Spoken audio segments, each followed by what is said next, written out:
আসসালামু আলাইকুম, কেমন আছেন সবাই? উপকরণগুলো দেখে সবাই নিশ্চয়ই বুঝতে পেরেছেন আজকে কী রান্না করব। আজকে বিফ খিচুড়ি রান্না করব। সকাল থেকেই বৃষ্টি হচ্ছে। বড় ছেলে বলল যে আম্মু আজকে বিফ খিচুড়ি রান্না করো। তো আমি চলে আসলাম খিচুড়ি রান্না করতে।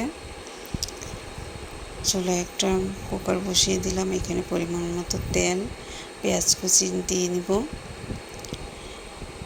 আর পাশে বিফের সাথে আদা রসুন বাটা, হলুদের গুঁড়া, মরিচের গুঁড়া, লবণ, ধনিয়ার গুঁড়া, জিরার গুঁড়া, গরম মশলার গুঁড়া সব কিছু দিয়ে নিলাম। এখন বুটের ডালগুলোও দিয়ে নিয়েছি, একসাথে মিক্সড করে নিব।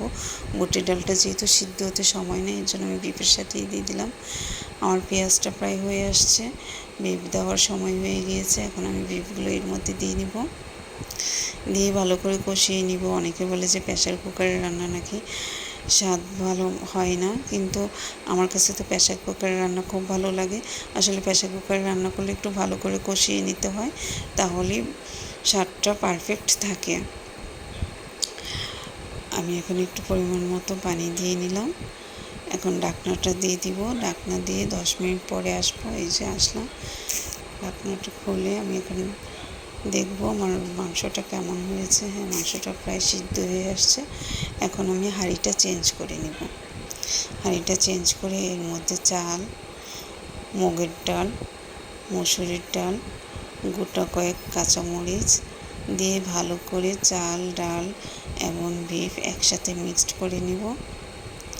ভালো করে মিক্সড করে নিব যাতে সবগুলো উপকরণ একসাথে মিক্সড হয়। এর মধ্যে আমি হলুদ অ্যাড করব, কারণ মাংসতে আমি একটু হলুদ কম দিয়েছিলাম, পরবর্তীতে দিব ভেবে। এখন আমি হলুদটা অ্যাড করে নেব। হলুদটা অ্যাড করার পর ভালো করে হলুদটা মিক্সড করে নেব এগুলোর সাথে। মিক্সড করে এখন গরম পানি দিয়ে দিলাম পরিমাণ মতো, লবণ দিয়ে দিব পরিমাণ মতো। আমার খিচুড়ি প্রায় হয়ে আসছে। এখন আমি ফোড়নের জন্য এই পাশে কড়াই বসিয়ে দিব।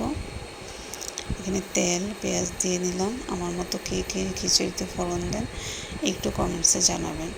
এলাচ, দারচিনি, একটু আদা বা একটু রসুন বাটা, একটু জিরার গুঁড়া দিয়ে তারপর আমি ফোড়নটা রেডি করব। আমার কাছে মনে এইভাবে ফোড়ন দিলে খিচুড়ির টেস্টটা আর একটু বেড়ে যায়, অন্যরকম একটা ফ্লেভার আসে। এই তো আমার ফোড়ন রেডি হয়ে আসছে। এখন আমি খিচুড়ির সাথে মিক্সড করে নেব। এই তো ভালো করে মিক্সড করে নিচ্ছি। আমার খিচুড়ি রান্না প্রায় শেষ। এখন আমি পরিবেশন করব। আমার খিচুড়ি রান্নাটা আপনাদের কাছে কেমন লেগেছে অবশ্যই কমেন্টস করে জানাবেন। আপনাদের কমেন্টসের উপর আমার ভুল ত্রুটি যাই আছে সব কিছু শুধরানোর একটা সুযোগ হবে। এই জন্য যেহেতু নতুন, আমার কোথায় কী ভুল হচ্ছে এটা আপনারা কমেন্টস করে অবশ্যই জানাবেন। আজকের মতো আমি বিদায় নিচ্ছি। আল্লাহ হাফিজ।